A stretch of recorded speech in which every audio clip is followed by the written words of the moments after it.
natin noon.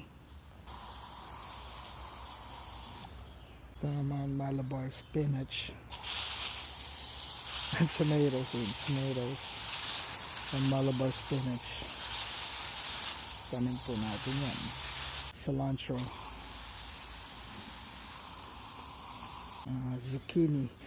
zucchini na everyday nagpo-produce ng 3-4 na flowers.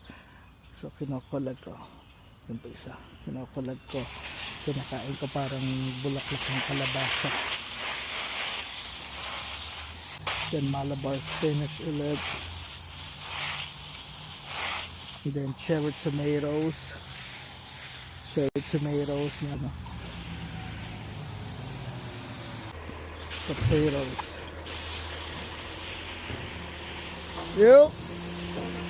Alright, you?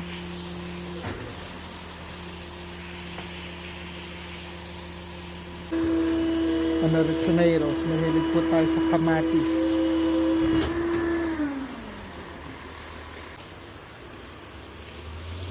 And then dito tataniman ko ng squash and then eggplant. Ito pa Malabar spinach.